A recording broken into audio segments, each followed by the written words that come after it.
श्री साहिब जी सहाय सम्मत 1557 मिति वैसाख सुदी पंचमी को मुख्य सुल्तानपुर के खतरेटे ने इस पोथी को लिखा। कथा शुरू होती है। एक दिन गुरु अंगद जी खडूर साहिब में बैठे श्री गुरु नानक साहिब के वियोग में ध्यान मगन थे।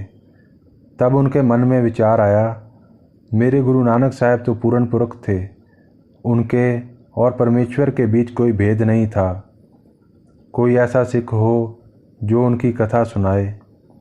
तब उनकी बात सुन बाबा बुड्ढा जी बोले, ऐसा सिख तो बाला संधू है जो तलवंडी राय भोई में रहता है। उसने गुरु नानक साहिब के जीवन के सभी कौतक देखे हैं। आप उसको बुलाएं, वो कथा सुनाएगा। तब गुरु अंगद साहिब ने भाई बाले को याद किया। भाई बाला उस वक्त तलवंडी में था। वह गुरु नानक साहिब की वार्ता सिखों से कर रहा था। क्योंकि गुरु साहिब ने उसे याद किया था तो उसके मन में विचार आया और उसने वहाँ बैठे सिखों से पूछा, भाई गुरु नानक साहिब तो अब बैकुंठ धाम चले गए हैं, तब उनके स्थान पर कौन विराजमान है? वहाँ बैठे एक सिख ने बताया, भाई ऐसा सुना है गुरु नानक साहिब अपने स्थान पर श्री अंगद नामक खत्री जो त्रहण जाति के हैं, जिनके पिता का नाम फेरू है, को बिठा कर गए हैं। भाई बाला चाहते भी थे जो भी गुरु प्रगट हो उसके दर्शन किए जाएं। जिस वक्त भाई साहब ने सुना गुरु अंगद जी गुरुगद्दी पर विराजमान हैं और खडूर साहिब में रहते हैं, वो उनके दर्शनों के लिए चल पड़े। भाई बाला कुछ समय की यात्रा करने के बाद खडूर साहिब पहुँचे। भाई बाला ने गुरु साहिब के आगे माथा टेक अपनी भेंट अर्पण की। गुरु साहिब ने सिख को आया देखकर कहा, करतार करतार बोलो, और वार्ता आरंभ की। गुरु साहिब ने पूछा, भाई तुम कौन हो और कहाँ से आए हो? भाई बाले ने हाथ जोड़कर कहा, मैं जाट हूँ, मेरा गोत्र संधू है, मेरा नाम बाला है, जन्म राय भोय तलवंडी का है। मैं जहाँ गुरु साहिब के दर्शनों के लिए आया हूँ। तब गुरु साहिब ने पूछा, भाई बाला तुम सिख किसके हो? तुम्हें कौन मिला था? भाई बाला ने जवाब दिया, मैं सिख गुरु नानक का हूँ। गुरु नानक जो कालू वेदी के सुपुत्र थे, मुझे मिले थे। गुरु अंगद जी ने पूछा, क्या तुमने गुरु नानक साहिब को देखा है? तब भाई बाले ने जवाब में कहा, गुरु नानक साहिब मुझसे 3 साल बड़े थे, मैं उनके साथ साथ रहता था। गुरु जी धरती पर जहाँ जहाँ भी गए और जहाँ जहाँ भी उन्होंने जीवों का कल्याण किया, मैं उनके साथ था। पर उस वक्त मुझे मालूम नहीं था कि वो इतने बड़े गुरु हैं, पर मैं हमेशा उनके साथ रहता था। जब ये बात भाई बाले ने ख़त्म की तो गुरु अंगद जी को वैराग फूट पड़ा। रात गुजरी, दिन चढ़ आया। गुरु साहब ने भाई बाले के लिए बुलावा भेजा। जब भाई साहब आए और माथा टेका, गुरु साहब ने उनको गले से लगा लिया और पूछा, भाई बाला क्या तुम्हें मालूम है गुरु नानक साहब ने किस दिन जन्म लिया? भाई बाले ने कहा, मुझे ये मालूम नहीं है, पर मैंने लोगों से सुना है गुरु जी का जन्म कत्तक महीने की पूर्णमासी को हुआ था और उनके पिता कालू जी ने जन्म पत्री पंडित हरदयाल से लिखवाई थी। पंडित हरदयाल ने कहा था, 27 नक्षत्री कत्तक की पूर्णमासी के शुभ मुहूर्त पर मेहता कालू जी के घर जो पुत्र जन्मा है वो कोई बड़ा अवतारी है। गुरु अंगद जी ने बात सुनकर भाई बाले से कहा, क्या वो जन्मपत्री अभी भी है और उसे कैसे हासिल किया जा सकता है? भाई बाले ने कहा, मेहता कालू जी तो अब नहीं हैं, पर उनके भाई लालू जी हैं। गुरु जी ने कहा, भाई बाला अब आपको ही खोज करनी है। तब भाई बाला बोले, गुरु जी अपना कोई आदमी दो, वो भी और मैं दोनों जाकर लालू वेदी से जन्मपत्री की मांग करेंगे। श्री गुरु अंगद जी भाई बाले पर बहुत खुश हुए। उन्होंने अपने सिख लाले पन्नू को बुलावा भेजा, जो कि एक सिख जाट था।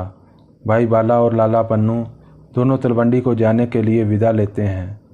कुछ समय की यात्रा के बाद दोनों भाई मेहता लालू जी के घर तलवंडी पहुँचे और जन्मपत्री की मांग की। भाई लालू ने कहा, जन्मपत्री तो मेरे पास नहीं है।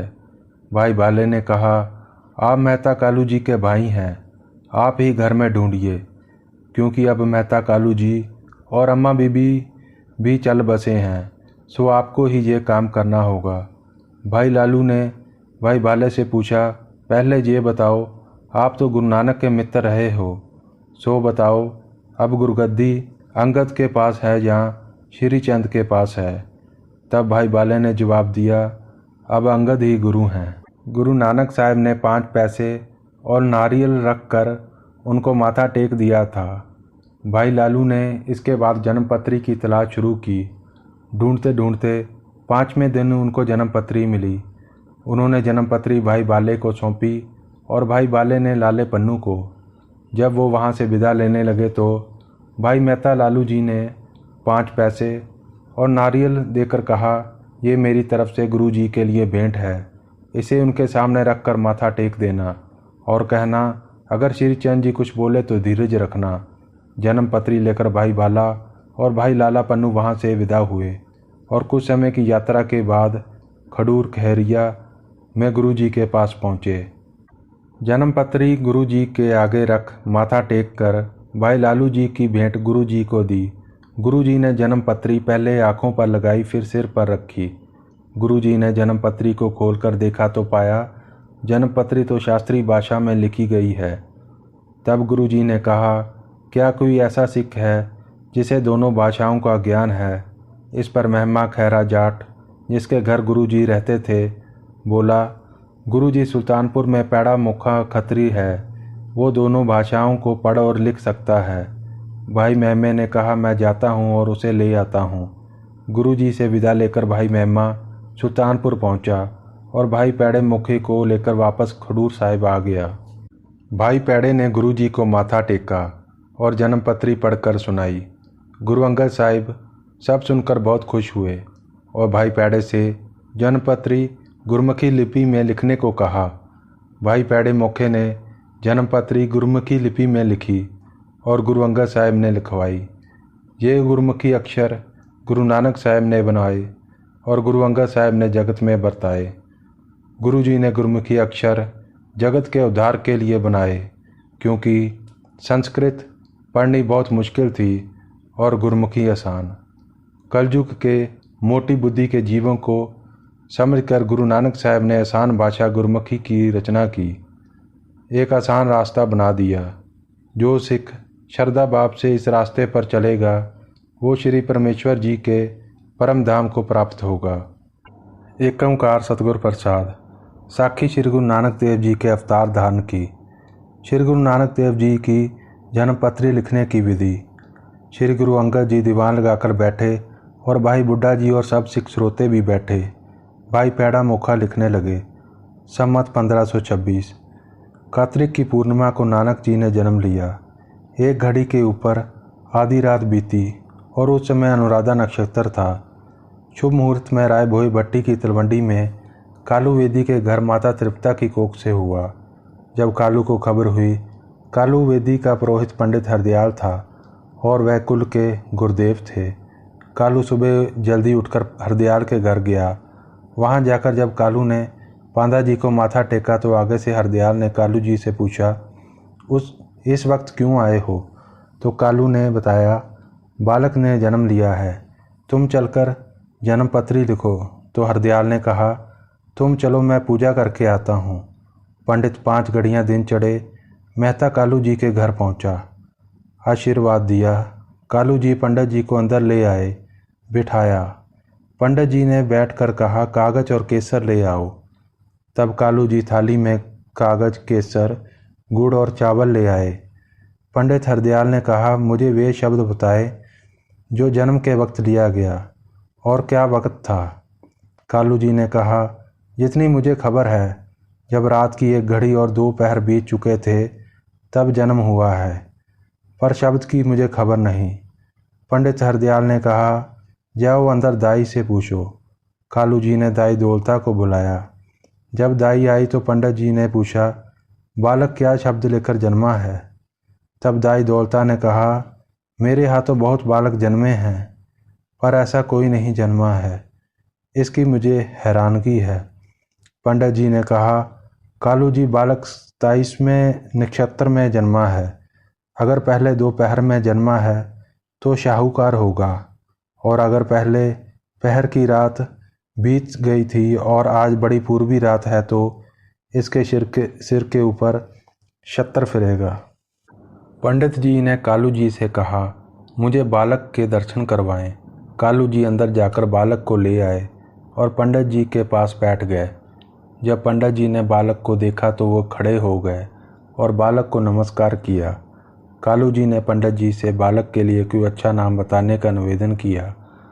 पंडित जी ने कहा, मैं बालक का नामकरण 13 दिन बाद करूँगा और चोला भी पहना दूँगा। 13 दिन पंडित विचार करता रहा। जब 13वां दिन आया तो पंडित जी ने आकर बालक को चोला पहनाया और नाम रखा नानक निरंकारी। जब कालू जी ने इस पर ऐतराज़ जताते हुए कहा, यह नाम तो हिंदू और तुर्कों का साझा है, इस पर पंडित हरदयाल ने कहा, यह बालक बड़ा अवतारी है, इस जैसा पहले कोई पैदा नहीं हुआ।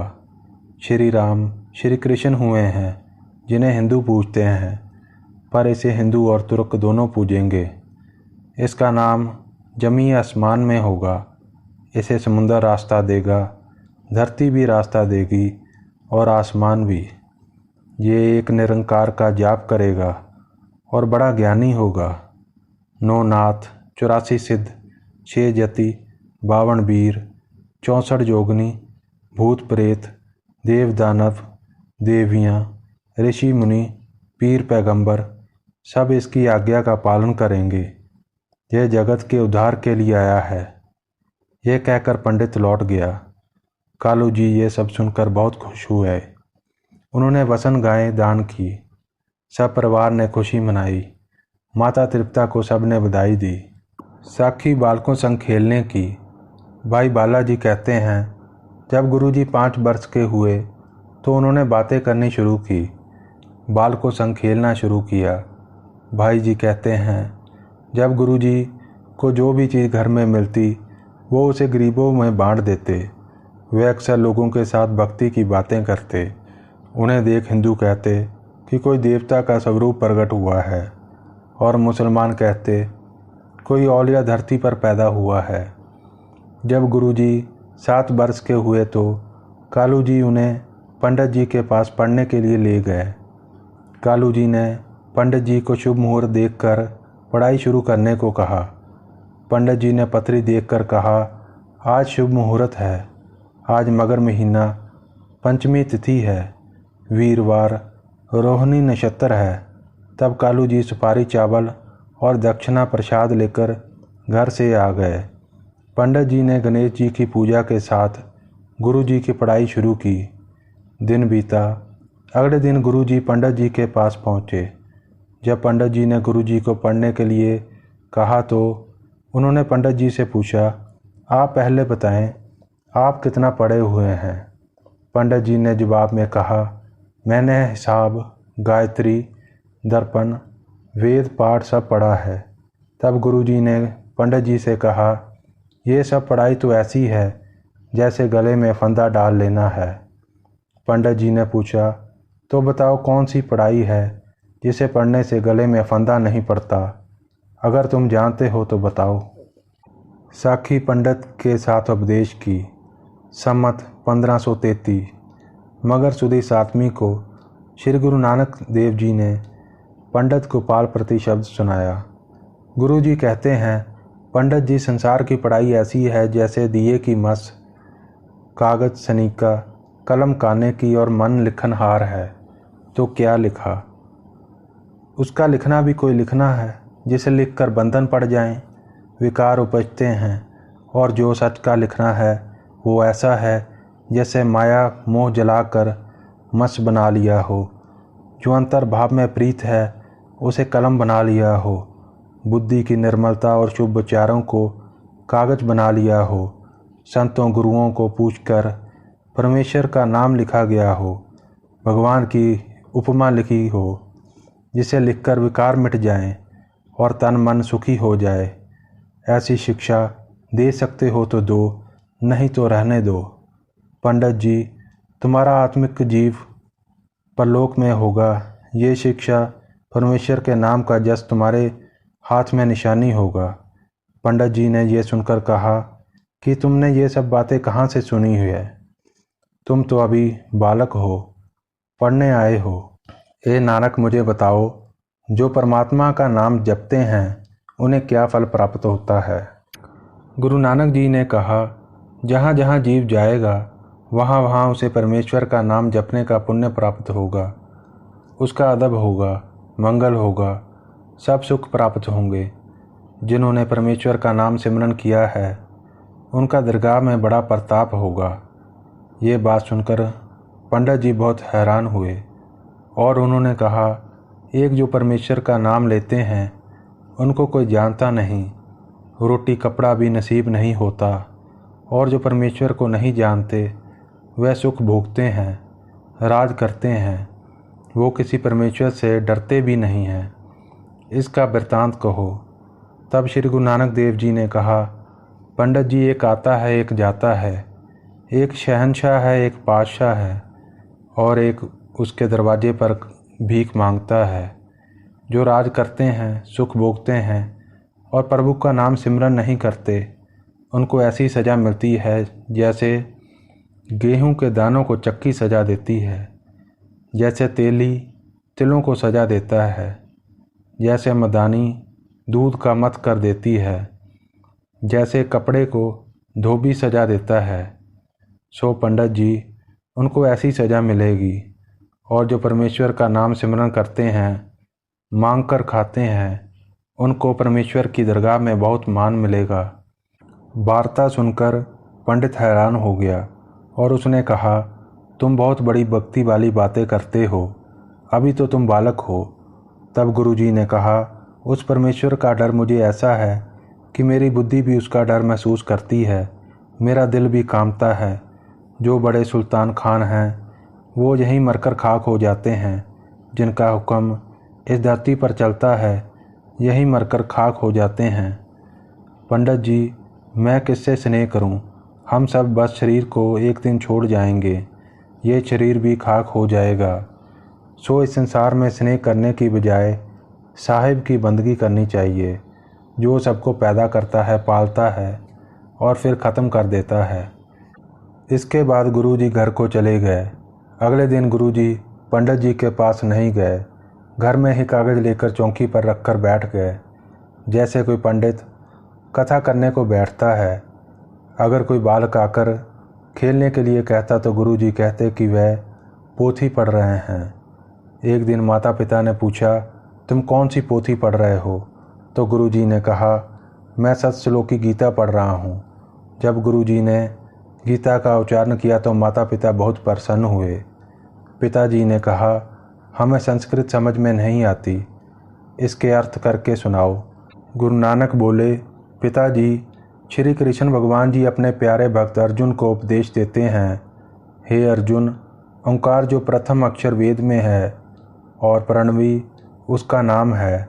ओंकार वो प्रेम पुरुषोत्तम है जिसे पूर्ण ब्रह्म कहते हैं, जिसके श्वासों का शब्द वाणी रूप होकर ब्रह्मा जी के हृदय में प्रवेश किया तो इस वाणी के बल से संसार की रचना हुई और वेद भी संसार में परिवर्तित हुए।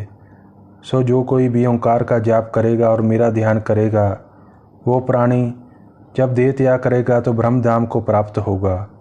मैं जो हूँ एक रस हूँ, सूक्ष्म से भी सूक्ष्म इस विश्व का अधिकारी। सूर्य और चाँद मेरे प्रकाश के तुल्य भी नहीं है। मेरा प्रकाश युगों के अंत और मध्य भी एक रस है। जो भक्त मेरी कथा कीर्तन करते हैं, मैं सुदर्शन चक्कर लिए उनकी रक्षा करता हूँ। जो भक्त सच्चित्त होकर मेरा सिमरन करता है, मैं हमेशा उसकी रक्षा करता हूँ। ऐसे गुरुजी ने माता पिता जी को गीता सुनाई। माता पिता बहुत प्रसन्न हुए। गुरुजी जब पंडित जी के पास गए तो उसने पूछा, नानक कल नहीं आए, अब मैं तुम्हें पट्टी लिख देता हूँ। तब बाबा जी ने आशा राग में शब्द उच्चारण किया। गुरुजी बोले, जिसने सृष्टि की रचना की है वही करता है, सबका मालिक एक है। ये मन भूला हुआ मानस जन्म गंवा रहा है। कहते हैं अगर मन में ठहराव हो तो इसको कोई लेखा नहीं देना पड़ेगा। गुरु नानक जी कहते हैं, पंडित जी, ऊड़ा ओंकार का रूप है। इसने जो सृष्टि उत्पत्ति की है उसका अंत नहीं पाया जा सकता। ऊड़ा अक्षर कहता है, उसकी उपमा करें जिसने सतगुरु और संतों की सेवा की है। उनको ज्ञान का फल प्राप्त होता है जो सच्चे होकर कमाई करते हैं। अंगा अक्षर कहता है, जो सच्चे शब्द को विचार करते हैं वही शिक्षक हैं, पंडित भी वही हैं। सब जीवों में जिसने एक को पहचाना है उसका अहंकार मिट जाता है। कक्का अक्षर कहता है, कलंक रूपी कालक को मलकर धोने से भी चमक नहीं आती। इसी प्रकार जैसे शरीर पर सफ़ेद बाल आते हैं वो साबुन से धोए बिना ही चमकते हैं। पहले कान के पास थोड़े थोड़े सफ़ेद बाल आते हैं जैसे जमराज के यम हो, और मनुष्य के कान में कहते हैं, तुम्हारे जीवन का यौवन ख़त्म हो चुका है। अब अगर तुम नाम जपोगे और सत्संग करोगे तो तुम्हारे सब पाप धोए जाएंगे। अगर अभी भी तृष्णा करते रहोगे तो यम तुम्हें साथ ले जाएंगे और पछताते रह जाओगे। खक्खा अक्षर कहता है, संपूर्ण संसार का मालिक श्री वाहिगुरु है, जिसने नाम रूपी धन देकर सारे जगत को खरीद लिया है।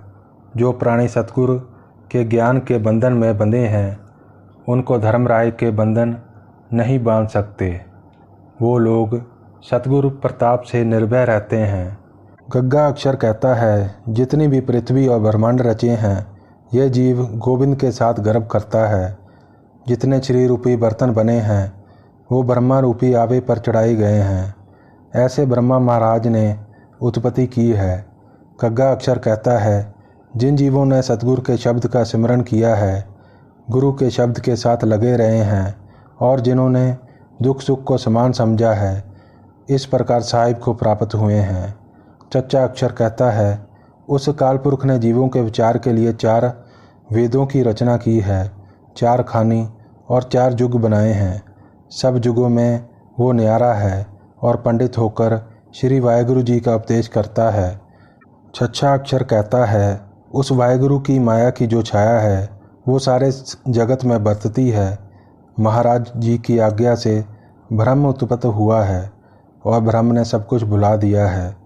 जिस पर ईश्वर की कृपा हुई है उसे सद्गुरु मिला है। जज्जा अक्षर कहता है, जितने दान जाचक पुरखे हैं 84 लाख जूनों में रक्षा करने वाला तू है। परमेश्वर के बिना लेने देने वाला कोई नहीं है। जज्जा अक्षर कहता है, बंदे तू पछताता क्यों है? जिस वक्त महाराज ने तुम्हें उत्पन्न किया है उस वक्त तुम्हारा रिज़्क तुम्हारे मस्तिष्क पर लिख दिया है। वाहिगुरु देता है और देखता भी है। झंझा अक्षर कहता है, जब मैं ध्यान करता हूँ उस परमात्मा के सिवा दूसरा कोई नहीं, एक वही वाहिगुरु सब जगह है। टैंका अक्षर कहता है, हे जीव तू कपट झूठ ना बोल, ना ही छल कर। घड़ी 2 घड़ी को तुमने प्राण त्याग जाने हैं। झगड़े और वादे करने में जन्म मत गवाओ।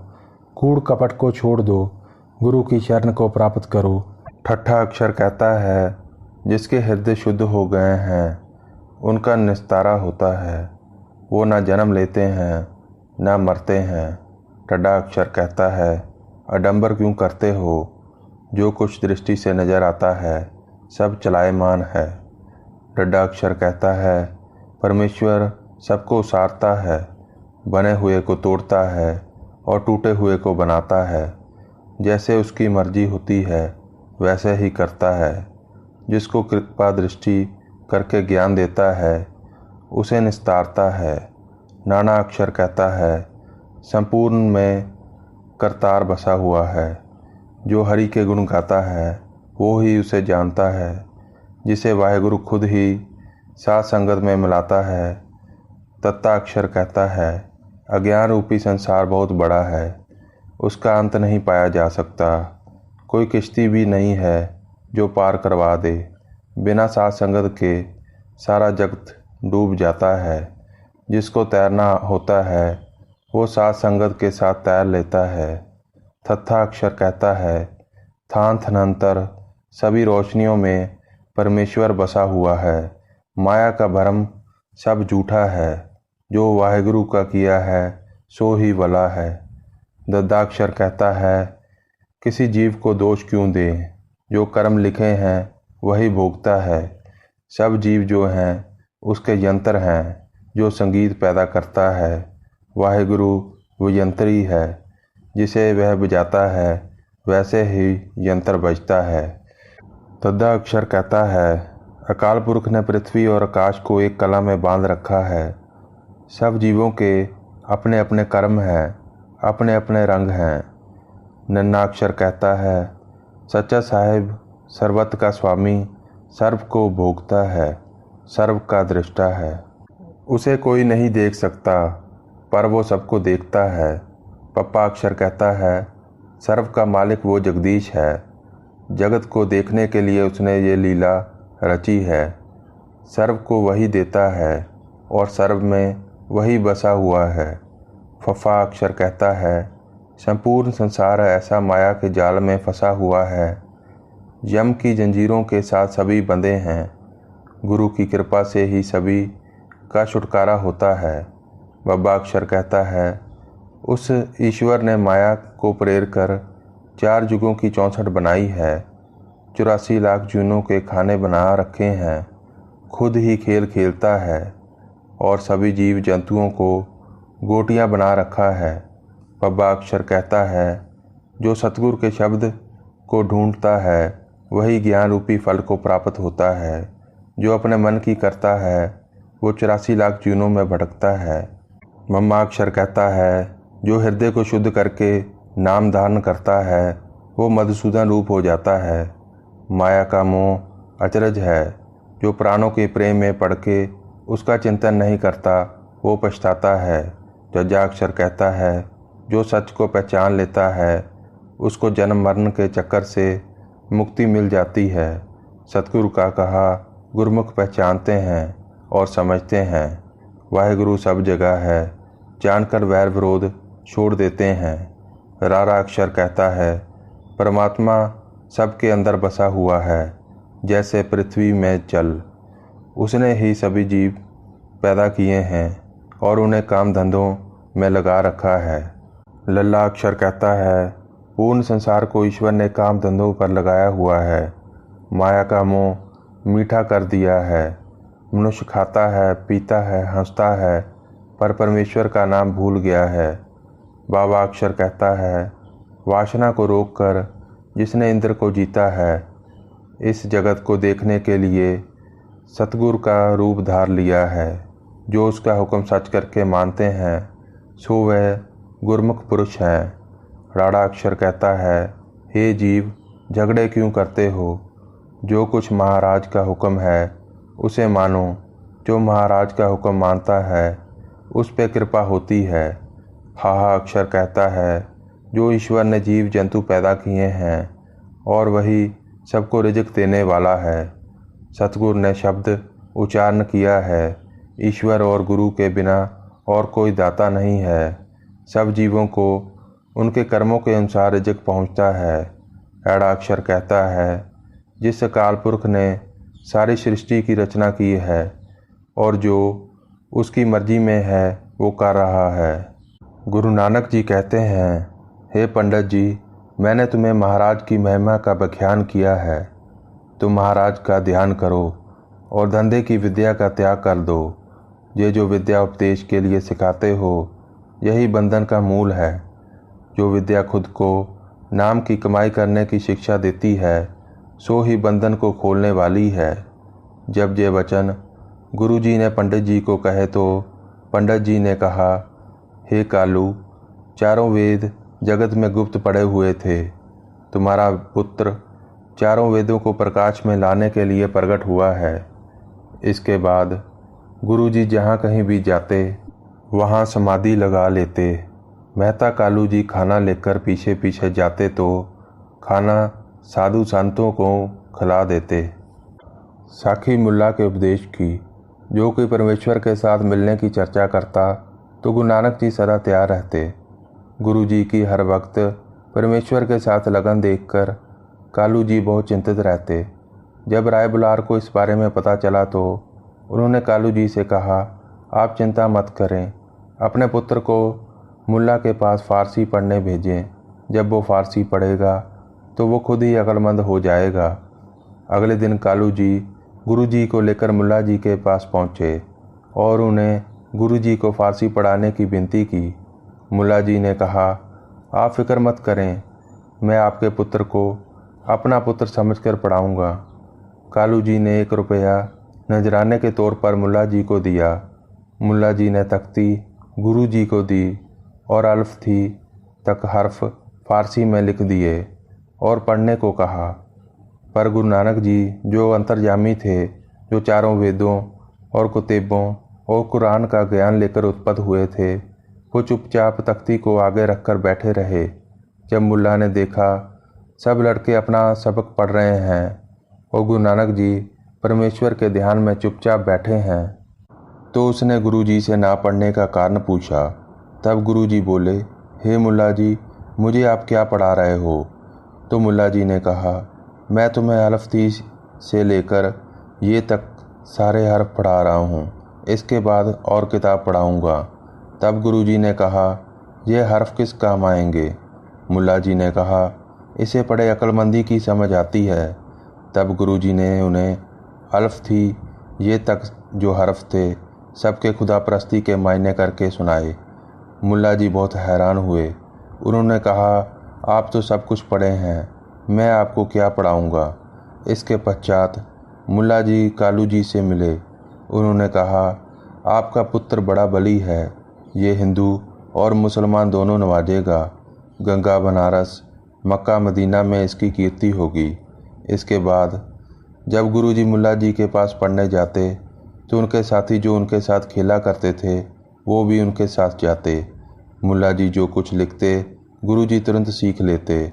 मुल्ला जी कहते, हे साहिब, वाह तेरी कुदरत, जिस तुर्की भाषा को सीखने के लिए सालों लग जाते हैं, मैं इसे एक बार तख्ती पर लिख देता हूँ और ये तुरंत पढ़ लेता है। ऐसा मैंने पहले कभी नहीं देखा। धीरे धीरे गुरुजी की सिफ्त सब जगह फैल गई। गुरुजी को जैसे कोई मिलता, चाहे वो फ़ारसी बोलने वाला हो, चाहे तुर्की, चाहे अरबी, गुरुजी उसे उसकी भाषा में समझाते। इसके बाद कुछ महीने गुजरे। गुरुजी घर में बैठते पर कुछ बोलते नहीं। जब कालू जी ने देखा, वह बहुत चिंतित हुए। लोग गुरुजी को देखने आने लगे। कालू जी ने मुल्ला जी को बुलावा भेजा। मुल्ला जी ने आकर देखा। उन्होंने गुरुजी के पास बैठकर कहा, हे नानक, तुम्हें तुम्हारे साहिब का वास्ता, कुछ बोलो। तब गुरुजी मुल्ला जी की तरफ अपना चश्मा लगाकर उठ बैठे। मुल्ला जी बहुत खुश हुए। उन्होंने कहा, हे नानक, तू तो खुदा का बख्शा हुआ है, तेरे ऊपर खुदा की बहुत मेहर है। तेरे ना बोलने के कारण लोगों में बहुत रंज है, अब तुम कुछ बोलो। गुरुजी ने राग तलंग में शब्द गाया। गुरुजी शब्द में कहते हैं, हे साहिब, तुम्हारे आगे मेरी एक विनती है। ये इंसान बुराइयों से भरा हुआ है और तुम बुराइयों से परे हो, और जितने भी जीव हैं उनकी परवरिश करते हो, और तुम्हारे बिना कोई और नहीं है। गुरुजी कहते हैं, हे मुल्ला जी, मैं किससे बोलूं? दुनिया तो फना हो रही है। मनुष्य को इस बात की खबर नहीं है कि उसके सिर के बाल इज़राइल के हाथों में है।